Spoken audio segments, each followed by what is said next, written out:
जब अलग अलग जगह पे चुनाव हुए थे, उपचुनाव हुए थे, तो यहाँ पर बीजेपी पार्टी ने जीत हासिल की।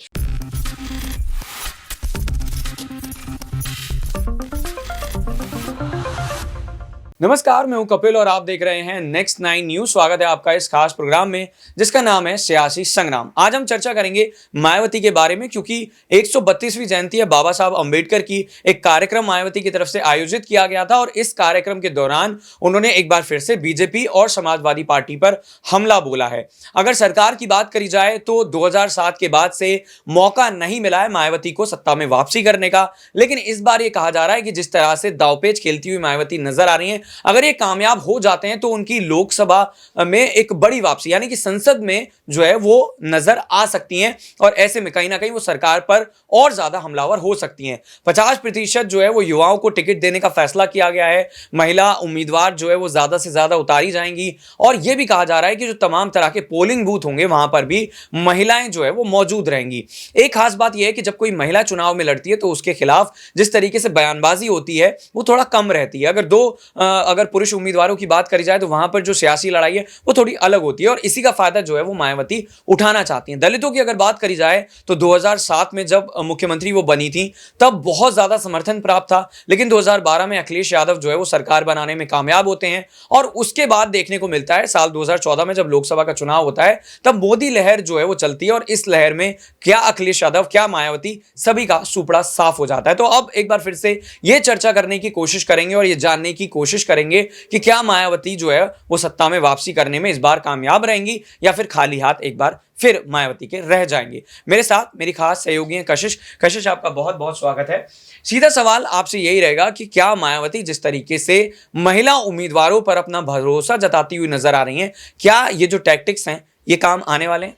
देखिए, यहाँ पर प्रियंका गांधी ने भी महिलाओं को ही अपनी साइड करने की कोशिश की थी। सबने देखा था कि लड़की हूँ लड़ सकती हूँ का नारा लेकर वो उत्तर प्रदेश के चुनावों में पहुंची, लेकिन इसका कोई फायदा नहीं हुआ। 1 से 2 सीटों पर सिमटती नजर आई थी कांग्रेस पार्टी। रही बात यहाँ पर मायावती की, तो आप देखिए कि बसपा सुप्रीमो बहन जी मायावती लगातार लोग ये कहते हैं उनके लिए, तो कहीं ना कहीं अभी भी उनका टारगेट ये है कि दलितों को, युवाओं को और महिलाओं को आगे किया जाए। तो हो सकता है कि जो दलित समुदाय की महिलाएं हैं उन पर यहाँ पर दाव लगाया जाए मायावती की तरफ से और इसका फायदा उन्हें होता नजर आए, लेकिन इतना भी फायदा होता हुआ नजर नहीं आएगा कि उन्हें यहाँ पर पूरी तरीके से लोकसभा चुनाव जिता दिया जाए, क्योंकि आप देखिए कि उत्तर प्रदेश में ये हल्की फुल्की मजबूत है। यहाँ पर मायावती किसी और राज्य में इतनी नहीं है।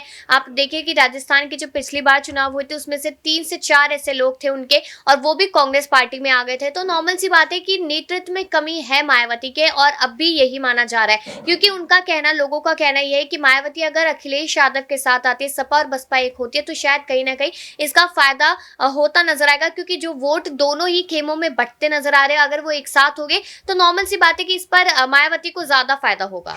बिल्कुल। एक सवाल यह भी है कि मायावती साल 2012 में उनकी कहीं ना कहीं जो सत्ता है वो चली जाती है, अखिलेश यादव जो है वो एक बार फिर से मुख्यमंत्री बन जाते हैं, या फिर कहिए कि पहली बार मुख्यमंत्री बनते हैं, क्योंकि इससे पहले जब जब सरकार बनी थी सपा की तब मुलायम सिंह यादव जो है वो मुख्यमंत्री बने थे। तो इस तरीके के आरोप जो है वो उन पर नहीं लगे थे, कोई गंभीर आरोप नहीं लगे थे। फिर क्या वजह रही कि मायावती पर जो दलित जनता है, जो बड़ा वोट बैंक है, वो भरोसा जताता हुआ नजर नहीं आता? देखिए, यही बात है कि जब 2014 में जब यहाँ पर मोदी लहर चली तो उस दौरान देखा गया कि कोई भी यहाँ पर समुदाय हो, कोई भी जाति हो, एकदम से उसी हवा में बह गए लोग, क्योंकि लोगों को लगा कि कौन है मोदी और चलिए इन्हीं को वोट डालते हैं और उसके बाद देखते हैं कि देश को कैसे संभालते हैं। तो आज यहाँ पर आप देखिए कि पीएम मोदी पर लगातार सवाल खड़े हो रहे हैं। यहाँ पर सारी विपक्षी पार्टी एक साथ आने की बात कर रही है और यहाँ पर दलितों की अगर बात की जाए तो दलित भी उस समय पर बीजेपी के साथ जाते नजर आए, क्योंकि जो बीजेपी ने उस समय वादे किए थे, जो चीजें की, उसमें से काफी हद तक बीजेपी ने पूरा भी किया है उनको और काफी चीजें रह भी गई है।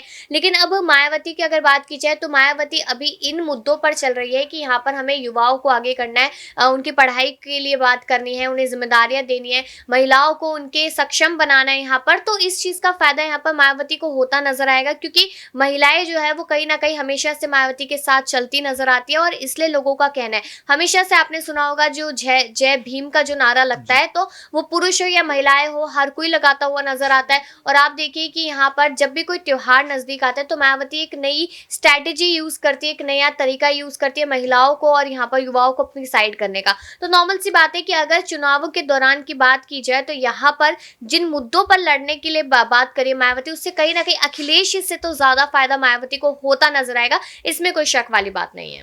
अखिलेश यादव का आपने जिक्र करा, अगर यादव परिवार की बात करी जाए तो ये कहा जाता है कि मुस्लिम और यादव समाज जो है वो हमेशा से समाजवादी पार्टी के साथ रहा है, लेकिन इस बार जो है वो एक अलग प्रयोग अखिलेश यादव करते हुए नजर आ रहे हैं। उनकी इस पार्टी में तमाम तरह के दलित नेता भी जो है वो उनके साथ बैठे हुए नजर आते हैं, चाहे वो कोलकाता हो चाहे वो लखनऊ हो।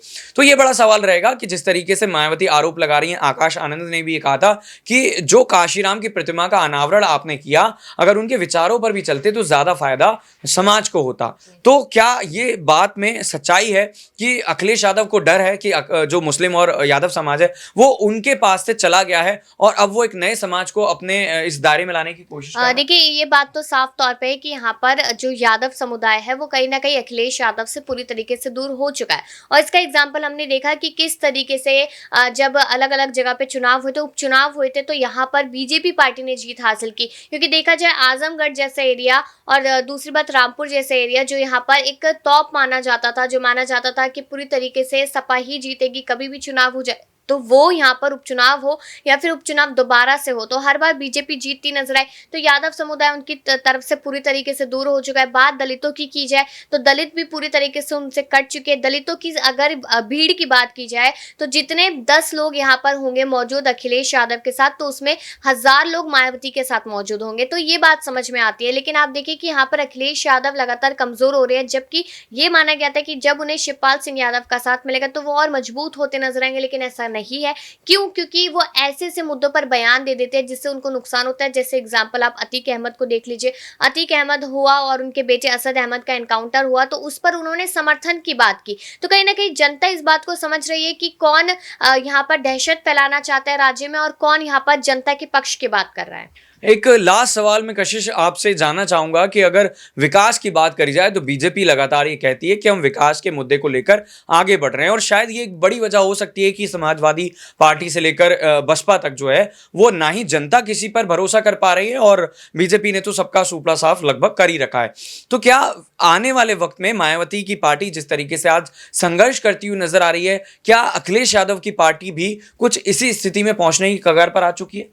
देखिए, बिल्कुल माना जाएगा क्योंकि आप ये देखिए कि संघर्ष हर एक पार्टी कर रही है, लेकिन बीजेपी पार्टी का जो यहाँ पर क्राइटेरिया रहा है उसमें मैंने वही बात पहले भी कही थी कि उन्होंने एक हद तक काम किया है और शायद काफ़ी हद तक उन्होंने नहीं भी किया है। क्यों? क्योंकि आप देखिए कि हमेशा टारगेट किया जाता है जो पिछड़ा समाज होता है उनको, जो गरीब होते हैं उनको, कि इन लोगों को यहाँ पर लालच दे दिया जाए तो हमारे साथ आ जाएंगे। लेकिन सोचने वाली बात यह है कि आपका समय यहाँ 2005 के दौरान भी था, उसके बाद में भी देखा गया, लेकिन अगर इतने ही वो लोग गरीब थे तो आज भी वो गरीब ही है। आपने उनके लिए कुछ नहीं किया तो उन लोगों को मालूम है कि आप आने वाले समय में भी हमारे लिए कुछ नहीं करेंगे। वही देखा जाए, अगर बात की जाए यहाँ पर अखिलेश यादव के समय की, तो उस समय इतनी ज्यादा गुंडागर्दी थी, महिलाओं का निकलना बहुत मुश्किल था। और अब यहाँ पर खुद रिपोर्ट सामने आती है जिसमें महिलाएं कहती है कि हम रात को भी घर से बाहर निकल सकते हैं। तो एक समय बदल गया, जो आपने बात कही आप उस पर टिक नहीं पाए। तो जनता बेवकूफ नहीं है जिनको सालों साल आपने बनाया, तो इसलिए जनता वोट देगी तो सोच समझ के देगी। तो इसके लिए आपको यहाँ पर काम करना पड़ेगा। अखिलेश यादव के पास कुछ ऐसा नहीं है जैसे मायावती के पास है कि मायावती ने कहा कि महिलाओं को इसलिए आगे करना है, युवाओं को इसलिए आगे करना है,